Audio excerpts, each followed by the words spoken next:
खास कर हम चर्चा में अब हमारा विषय है साइकिल पर सवार सियासत।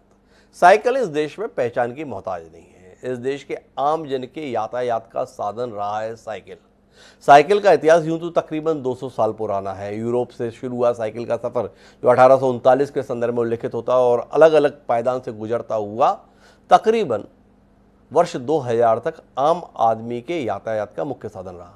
भारत के संदर्भ में अगर बात करते हैं तो भारत में आज़ादी के बाद हर घर की पहचान साइकिल थी। मध्यम वर्ग के पास उस समय तक स्कूटर यातायात के साधन के तौर पर नहीं था। लगभग हर घर में एक साइकिल पाई जाती थी। बदलते वक्त के साथ में अब साइकिल का स्थान मोटरसाइकिल ने ले लिया और साइकिल अभी भी ग्रामीण इलाकों में यातायात का साधन बनी हुई है। अगर शहरी इलाकों की बात करें तो फिटनेस का मुख्य माध्यम जो है साइकिल को माना जाता है। अलग अलग प्रकार की साइकिलें, उस कीमत की साइकिल जिस कीमत में मोटरसाइकिल भी आ सकती है, वह भी खरीदी जाती है। लेकिन वर्तमान में चर्चा उन साइकिल की नहीं है, चर्चा उस साइकिल की है जो समाजवादी पार्टी का चुनाव चिन्ह है। वो समाजवादी पार्टी जो उत्तर प्रदेश में भारतीय जनता पार्टी का मुख्य विपक्षी दल है। वह समाजवादी पार्टी जो एक बड़ी चुनौती के तौर पर राजनीतिक प्रेक्षकों के द्वारा आंकी जा रही है सत्ता परिवर्तन के घटक के तौर पर। उस समाजवादी पार्टी को भारतीय जनता पार्टी ने अपने निशाने पर ले रखा है। योगी आदित्यनाथ से लेकर नरेंद्र मोदी तक कोई मौका नहीं छोड़ रहे हैं जिसमें समाजवादी पार्टी के तौर तरीकों को निशाने पर नहीं लिया जाए। बताया जा रहा है कि इनके कार्यकर्ता, इनके नेता कुल मिला के दंगा परस्ती, फिरका परस्ती में ही माहिर है। इनका काम अलगाववादियों को प्रश्रय देना, आतंकियों के संदर्भ में नरम रुख रखना इसी किस्म का है। और उसी के तहत प्रधानमंत्री नरेंद्र मोदी जी ने एक जनसभा में कहा कि मैं तो अचंभित हूँ कि जो अहमदाबाद में तमाम धमाके हुए या अन्य इलाकों में धमाके हुए, आतंकियों ने समाजवादी पार्टी के चुनाव चिन्ह को ही इस्तेमाल क्यों किया। उनका कहने का आशय था कि इन आतंकी हमलों में जो बम रखे गए वो साइकिल का इस्तेमाल करते हुए रखे गए। इसी के साथ उत्तर प्रदेश की सियासत गर्मा गई। चौथे चरण का मतदान एक दिन बाद होने को है और अब समाजवादी पार्टी का अर्थ क्या आतंकी पार्टी हो गया है, इसी को समझने की कोशिश करते हैं। हमें समझाने के लिए तीन खास मेहमान हैं। विंग कमांडर अनुमा आचार्य जी हैं जो प्रवक्ता है कांग्रेस पार्टी की, रघुवेंद्र सिंह जी हैं प्रवक्ता है भारतीय जनता पार्टी के, और तारिक अहमद लारी साहब हैं जो निशाने पर हैं समाजवादी पार्टी के। उनसे बातचीत की शुरुआत करें उससे पहले लेकिन सुनते हैं प्रधानमंत्री जी का वो बयान जिसके चलते हम इस कार्यक्रम को करने के लिए बाध्य हुए। क्या कह रहे हैं प्रधानमंत्री जी? मैं हैरान हूं ये साइकिल को उन्होंने क्यों पसंद किया। हमें ऐसे लोगों से, ऐसे राजनीतिक दलों से हमेशा सतर्क रहना है। पार्टी का जो चुनाव सिंबल है ना, उनका चुनाव का निशान है ना, तो शुरू में जो बम धमाके हुए वो सारे के सारे बम धमाके उन्होंने बम साइकिल पर रखे हुए थे। अब देखिए साइकिल पे बम रखे हुए थे और जहां लोग सब्जी वगैरह खरीदने के लिए आते हैं वहीं साइकिल पार्क करके चले गए थे। और एक समय तो कुल मिला के साइकिल का मतलब क्या है ये बता रहे हैं देश के प्रधानमंत्री नरेंद्र मोदी जी। लारी साहब हमारे साथ में हैं। क्या पहचान रह गई है लारी साहब आपकी पार्टी की और आपके चुनाव चिन्ह का इस्तेमाल किस रूप में होता आया है, ये देश के प्रधानमंत्री ने उत्तर प्रदेश की जनता को बताया है। आपकी प्रतिक्रिया? देखिए, इन्होंने बहुत ही छोटी बात की है, अपने पद की गरिमा के अनुकूल नहीं बात कर रहे हैं। तो जब ये अपने पद की गरिमा खुद बरकरार नहीं रख रहे हैं तो मैं भी इनके पद की गरिमा को बरकरार नहीं रखूंगा। वैसे भी मोदी जी इस पद के लायक नहीं थे क्योंकि ये सड़क छाप गली के, सड़क छाप नुक्कड़ के जो कार्यकर्ता होते हैं उससे भी गए गुजरी भाषा है इनकी। सड़क छाप आदमी वाली भाषा इन्होंने इस्तेमाल की है जो इनको नहीं करनी चाहिए थी। शोभा नहीं देता है प्रधानमंत्री के पद पर बैठे हुए व्यक्ति को इस तरह से बोलना। लेकिन जब ये नहीं कंट्रोल कर रहे हैं तो हम भी कंट्रोल नहीं करेंगे। जैसी तेरी दाल भात वैसा मेरा पातिया, जैसा तेरा गाल वैसा मेरा तमाचा। तो अब सुनिए आप, इनके रहते हुए कितने बम धमाके हुए। ये ऐसा मुख्यमंत्री बिल्कुल फेल थे, टोटल फेलियर था। लेकिन 5 इनोसेंट लोगों को मरवा कर कि हमको मारने आए थे, अमित शाह को इन्होंने ऑर्डर दिया, मरवाया और उसके बेस पर ये वहां गुजरात का चुनाव भी जीते और बाद में सुप्रीम कोर्ट की तरफ से इनके जो गृह मंत्री हैं वो तड़ीपार भी किए गए। फिर जो जज था लोहिया कैसे मरा मालूम नहीं, लेकिन जो जज दूसरा आया उनकी जगह पे, उसने बगैर पूरी सुनवाई कंप्लीट किए चार्जेस जब फ्रेम होते हैं उसी मोमेंट पे इनको डिस्चार्ज कर दिया। बाद में उसको पद के तौर पे, इनाम के तौर पे या कहे दान दक्षिणा के तौर पे गवर्नर का पद भी शायद दिया गया है या राज्यसभा बनाएगा, कुछ ऐसी मामला है जो मुझे याद नहीं आ रहा है। तो ये तो साफ दिख रहा है रिश्वतखोरी की गई। आपको क्या दिया गया ये तक याद नहीं, उसे आप इतनी गंभीरता के साथ कैसे बोल सकते हैं? मैं दो अनुरोध आपसे करूंगा। उन्होंने अपनी गरिमा का ध्यान नहीं रखा, ये आरोप लगाने का आपको अख्तियार है, पर आप तो एक बड़े काबिल किस्म के सुलझे हुए व्यक्ति हैं। आप अपनी गरिमा छोड़ दें, न्यायोचित नहीं। आप तो अपनी गरिमा बनाए रखिए लारी साहब। गुस्सा आना अलग बात है, पर गुस्से में भी भाषा का कौशल दिखाइए। आप क्यों अपने आप को गिराने पे इतने उतारू हो रहे हैं? नहीं, जो छलछलता भाषा का प्रयोग कर रहा है, आप उसको भी विरोध दर्ज कराइए ना। बाहर तक तो आपकी पहुंच है नहीं, तो आप विरोध दर्ज करा नहीं सकते। वो किसी पत्रकार से मिलता नहीं है। उनके मंत्री जो है पत्रकारों को गाली देते रहते हैं, फिर भी पत्रकार उनके जाके वहाँ पे इंटरव्यू और जी हजूरी करता है। भाई थोड़ी भी अपने भी पद की गरिमा का इस्तेमाल कर लीजिए, अपने पद की गरिमा बरकरार रखिए कि आप पत्रकार है। तीसरी बात, ये हमको कह रहे हैं कि आतंकवादी साइकिल तो कम, अरे साइकिल तो जनमानस की सवारी है, तो आप तो सब जनमानस को आतंकवादी कह दे रहे। क्या पूरे इस देश का हर नागरिक क्या नाम है आतंकवादी है? उसके पास साइकिल है तो वो आतंकवादी हो गया? Very good. ऐसे तो इनके कार्यकर्ताओं के पास भी साइकिल है, वो आतंकवादी है। और हाँ, वैसे इनके आतंकवादी है भी, वो तो संसद में बैठे हुए हैं। साध्वी प्रज्ञा ठाकुर बाकायदा अक्यूज है बम ब्लास्ट में, और वही एक्विजिशन है इनके ऊपर, वही इल्जाम है जो याकूब मेनन के ऊपर था कि उसकी गाड़ी का इस्तेमाल हुआ और इनकी स्कूटर का इस्तेमाल हुआ। तो ये अपने गिरबान में झांके ये कहना है तारिक अहमद लारी साहब का। मैं रघुवेंद्र सिंह जी आपके पास आना चाहता हूँ और समझना चाहता हूँ, जिन मुलायम सिंह के आशीर्वाद को आप इतना बड़ा चढ़ाकर बताते। देखिए, मुलायम सिंह जी जैसा नेता नरेंद्र मोदी जी को आशीर्वाद दे रहा है, जिनकी पार्टी के चुनाव चिन्ह को आप आतंकियों की पसंद करार दे रहे हैं, उन मुलायम सिंह यादव के पैर छूते हुए नरेंद्र मोदी दिखाई देते हैं। है क्या ये? किस स्तर की राजनीति करना चाहते हैं आप? थोड़ा समझाएंगे।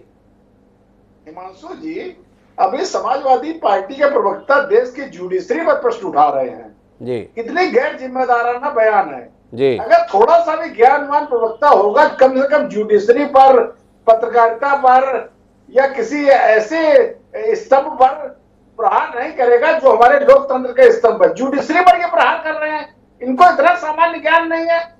भाई, आप देश के प्रधानमंत्री पर आप प्रश्न उठा सकते हैं, किसी प्रदेश के मुख्यमंत्री पर आप अपने विषय के दायरे में ला सकते हैं, लेकिन आप जज को इस प्रकार का बयान दे रहे हैं जी। लारी जी, कम से कम थोड़ा सा आप प्रवक्ता है समाजवादी पार्टी के, इतना तो सामान्य ज्ञान रखना चाहिए। अब मैं अपने विषय पे आना चाहता हूँ हिमांशु जी। Bharatiya Janata party zero tolerance नीति के तहत आतंकवाद को लेकर के हमेशा से काम करती रही है जी। हम लोगों की एक विचारधारा है हिमांशु जी, हम लोग कभी भी हमारी सरकार हो न हो, सरकार में कौन है, क्या है, कैसे है, हम लोग उस विषय से इतर हमेशा राष्ट्रवाद के विषय पर राजनीति करते रहे हैं जी। हम लोग धारा 370 के तब भी समर्थक थे, हटाने के आज भी समर्थक हैं। हम लोगों को मौका मिला, धारा 370 पैसे से 35 दोनों हटा करके रख दी। ट्रिपल तलाक के हम लोग पहले भी विरोधी थे, ट्रिपल तलाक के अभी भी विरोधी है, हम लोगों ने उसको भी हटाया।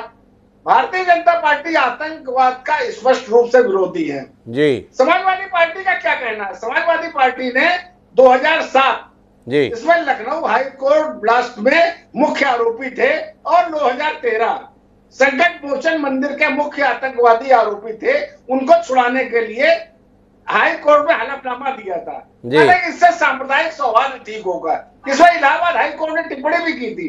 इन्होंने कहा था, ये बताइए मान्यवर, आप इन आतंकवादियों को छुड़ा करके क्या पद्म विभूषण देना चाहते हैं क्या?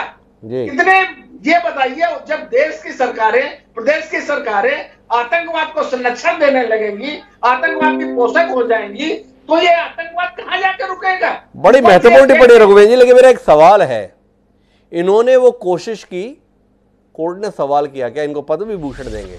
बड़ी महत्वपूर्ण बात है।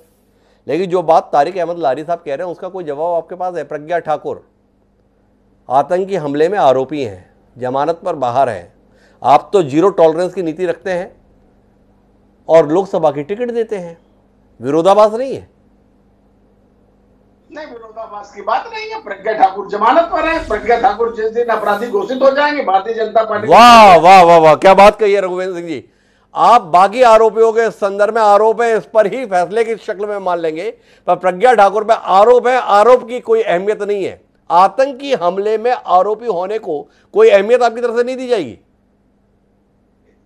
उसका मुकदमा चल रहा है, कोर्ट ने उनको न्यायालय की व्यवस्था के अनुसार जमानत पर रिहा किया हुआ है।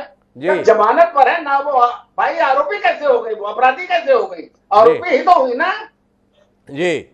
भाई देखिए, इसके अलावा अबू आजमी तो समाजवादी पार्टी के बहुत बड़े नेता हैं, जेलों में जा करके बेशर्मी के साथ आतंकवादियों से मिलते हैं जाके जी। आजम खान का बयान है, जब न्याय नहीं मिल पाता है तब ये मुसलमान आतंकवादी बन जाते हैं। इनका कोई भी, हमारे लारी साहब को जवाब है, ये लोग तो बेहयाई तक के स्तर तक जा करके आतंकवाद का समर्थन करने पे आप आता, बेहयाई के स्तर तक जाने के लिए है। लेकिन मैं रघुवीर सिंह जी आपसे एक बात जानना चाहूंगा, फिर अनुमा जी के पास आऊंगा। आपको समाजवादी पार्टी से चिढ़ है, साफ दिख रहा है, समाजवादी पार्टी से नाराजगी दिख रहा है, पर साइकिल से इतनी क्या नाराजगी हो गई आपके नेताओं को? साइकिल आपको आतंकी हमलों में दिखाई दी। साइकिल के संदर्भ में आपको वो दृश्य याद नहीं है कि जब देश पहली बार एक अंतरिक्ष में ताकत के तौर पर स्थापित हुआ था, तो वो रॉकेट साइकिल पर लाद कर ही ले जाया गया था इसरो के वैज्ञानिकों के द्वारा। वो आप याद करना नहीं चाहते। इस देश में यातायात का मुख्य साधन साइकिल है, उसकी वो प्रस्तुति अब आप आतंकी हमले में प्रयुक्त संसाधन के रूप में कर रहे हैं। आपको नहीं लगता है कि ये दांव आपको उल्टा पड़ सकता है? आम आदमी के मन में ये चिढ़ पैदा कर सकता है कि आप उसके साधन को, उसके भरोसे को एक आतंकी हथियार के तौर पर प्रस्तुत कर रहे हैं। इस विषय पर कोई विचार है आपका रघुवेंद्र जी? हिमांशु जी, विषय ये साइकिल का नहीं है, इसका मूल विषय है आतंकवाद को लेकर के जी।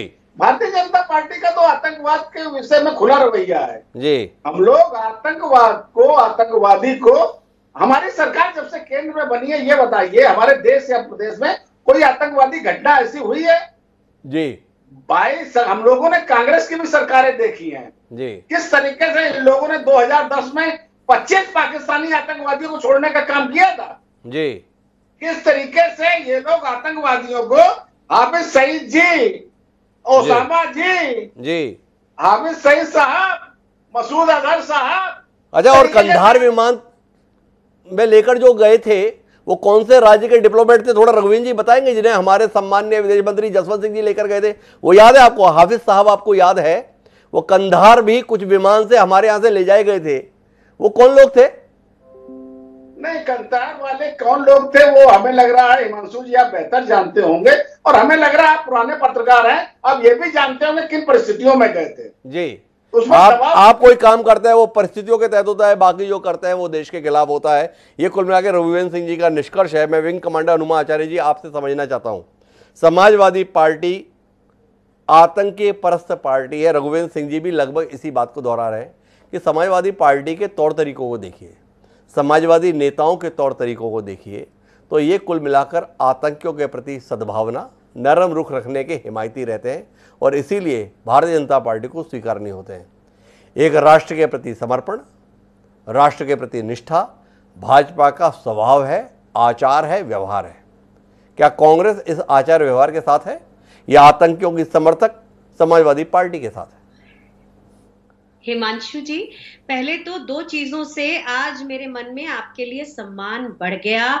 एक तो ये कि आपने इसरो का जो साइकिल से रॉकेट लेकर गए थे उसकी बात की, और दूसरी आपने कंधार की बात अपनी तरफ से की। ये निष्पक्ष पत्रकार का बहुत अच्छा लक्षण है। और अब बात करते हैं कि ये सारी कहानियों के ऊपर कि ये क्यों हो रहा है।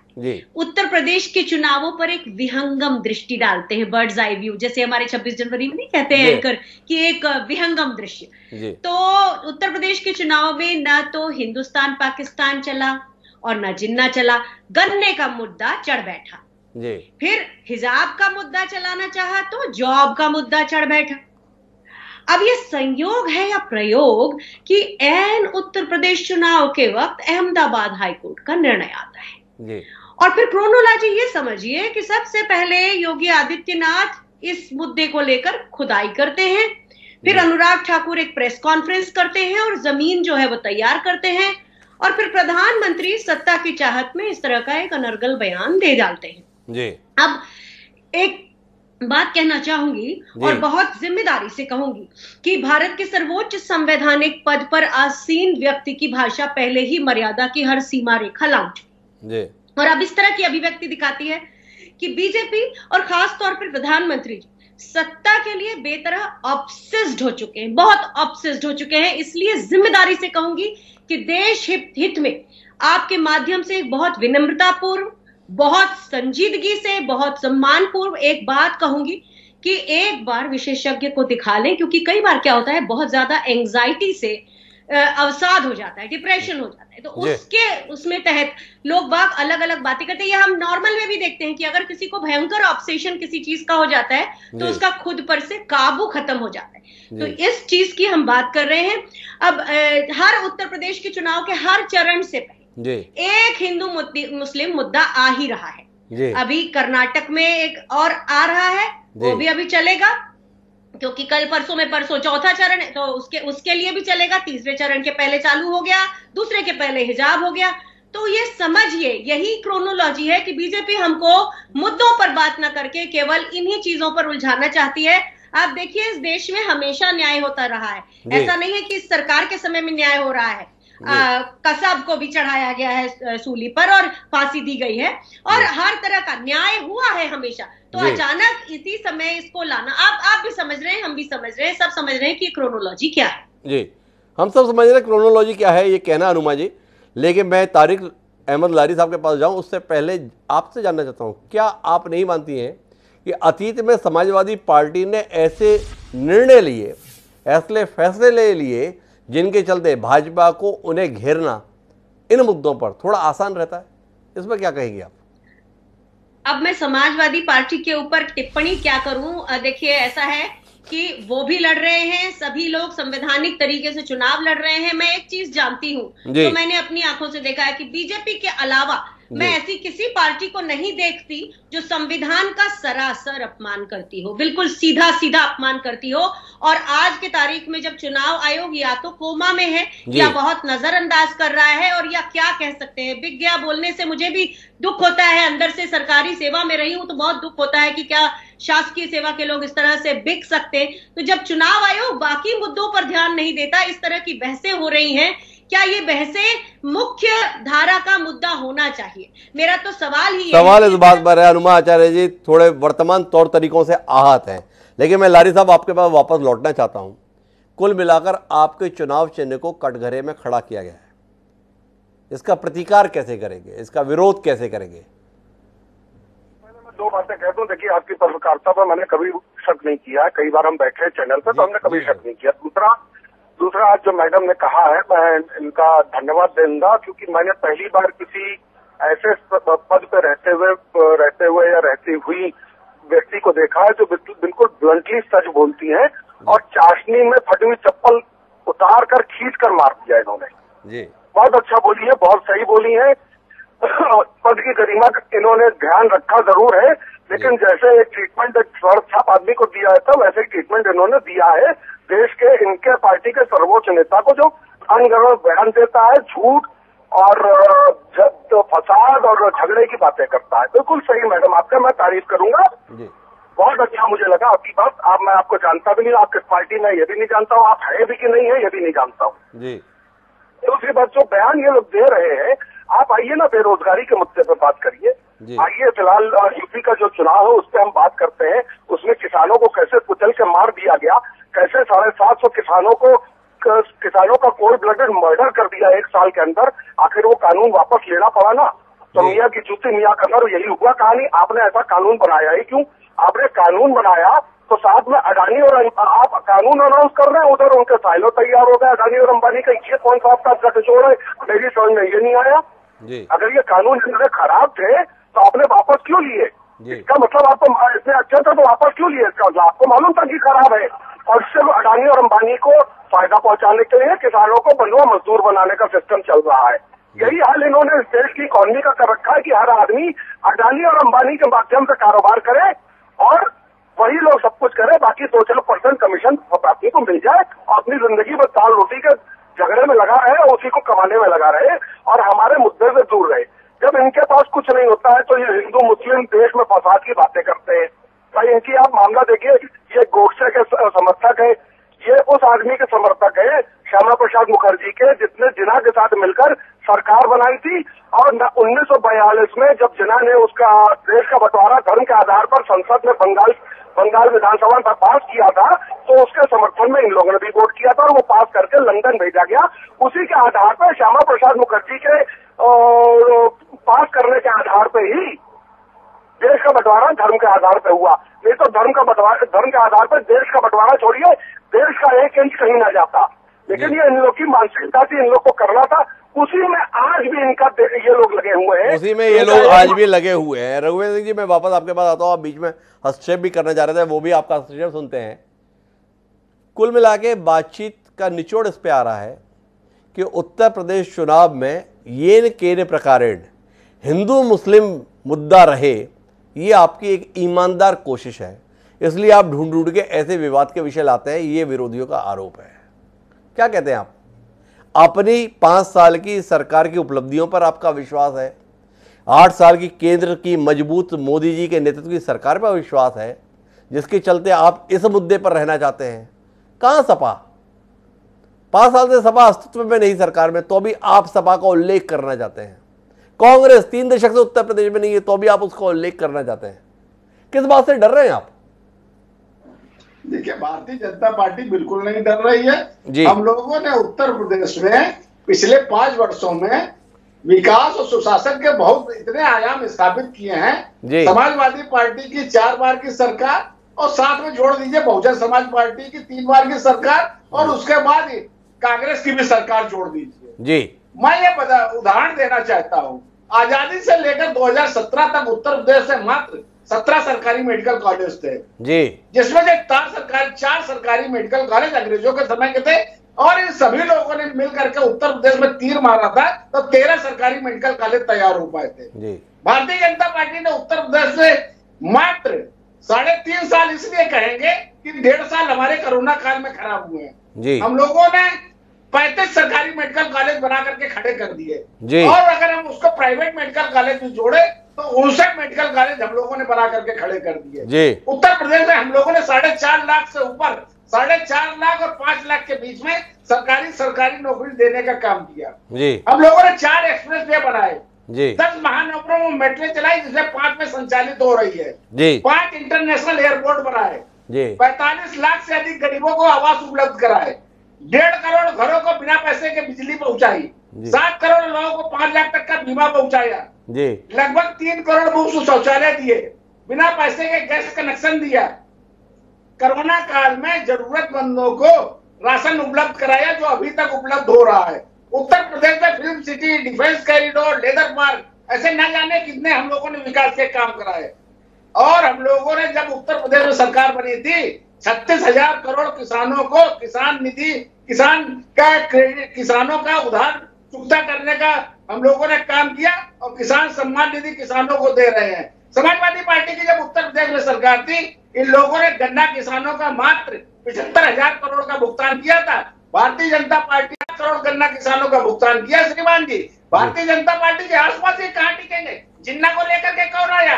पाकिस्तान को लेकर के कौन आया? चीन को लेकर के कौन आया? जिन्ना की तुलना सरदार पटेल से किसने की जी?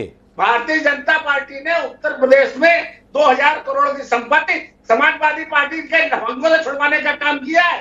बड़े बड़े अपराधी जो समाजवादी पार्टी के मुख्यमंत्री के साथ घुमा करते थे उसमें सब जेलों के शीशों के पीछे पड़े हुए। देख लीजिए लारी साहब, आप लोगों ने जिस तरीके से समाजवादी पार्टी के गुंडे आने चलाया करते थे, आप देख लीजिए कानून व्यवस्था, हर तीसरे दिन उत्तर प्रदेश में दंगे होते थे। आप देख लीजिए कानून व्यवस्था उत्तर प्रदेश की। भारतीय जनता पार्टी ने विकास और सुशासन के नए नए आयाम स्थापित किए हैं। समाजवादी पार्टी का समय और आज भारतीय जनता पार्टी की तुलना कर लीजिए, आप लोग कहीं भी नहीं टिकते हैं। और दूसरी एक बात और, पर मेरा आपसे जानना ही है, मैं तो आपकी सारी बात से बड़ा अभिभूत हो गया रघुवीर जी, और आप खुद ही बोल रहे हैं कि भाजपा के मुकाबले समाजवादी पार्टी कहीं नहीं टिकते हैं, तो ऐसी दबी कुचली खराब पार्टी का उल्लेख करते हुए आपके नेताओं के गाल क्यों नहीं थकते हैं? जब ये किसी लायक है ही नहीं, जब इनका कोई वजूद नहीं, जब इनकी कोई उपस्थिति नहीं, तो भी आपका हर नेता Samajwadi party Samajwadi party Samajwadi party, पीछे क्यों पड़ा है? हर तरफ तो आप ही आप हैं, फिर इतने परेशान क्यों हैं? ना कहीं हिमांशु जी कोई परेशान नहीं है। अच्छा ये बताइए जी, जब समाजवादी पार्टी का नेता आजमगढ़ चुनाव लड़ने जाता है और कहता है कि भाई यहाँ की जनता मुझसे कह दे तो मैं चुनाव लड़ूंगा, अखिलेश यादव के खिलाफ वहां पोस्टर चिपका दिए जाते हैं, तो क्या आगे उठा जाने की हिम्मत नहीं कर पाते हैं। इसके अलावा मैनपुरी की करहल सीट से ये कहते हैं मैं सिर्फ नामांकन कराने जाऊंगा, उसके बाद नहीं जाऊंगा जी। करहल सीट में मान्यवर 3 बार चक्कर लगाते हैं और पिता चाचा भतीजे सबको लेकर के जनता के सामने दरवाजे को बत्ता टेकते घूम रहे हैं। परेशान है ना कि ये श्रीमान जी करहल सीट से आपको जानकारी दे दो, अखिलेश यादव की हालत बहुत बुरी है। बड़ी बात नहीं है भाई आपसे माननीय मुख्यमंत्री जी हार जाए जी। समाजवादी पार्टी उत्तर प्रदेश में हाशिए पर आके खड़ी हो गई है, उत्तर प्रदेश में हाशिए पर आ गई है समाजवादी पार्टी। हनुमा आचार्य जी, आखिरी बातचीत के लिए आपके पास हूं। दावा कर रहे हैं रघुवेंद्र सिंह जी, कांग्रेस तो पहले ही नहीं थी, तो समाजवादी पार्टी भी हाशिए पे चली गई।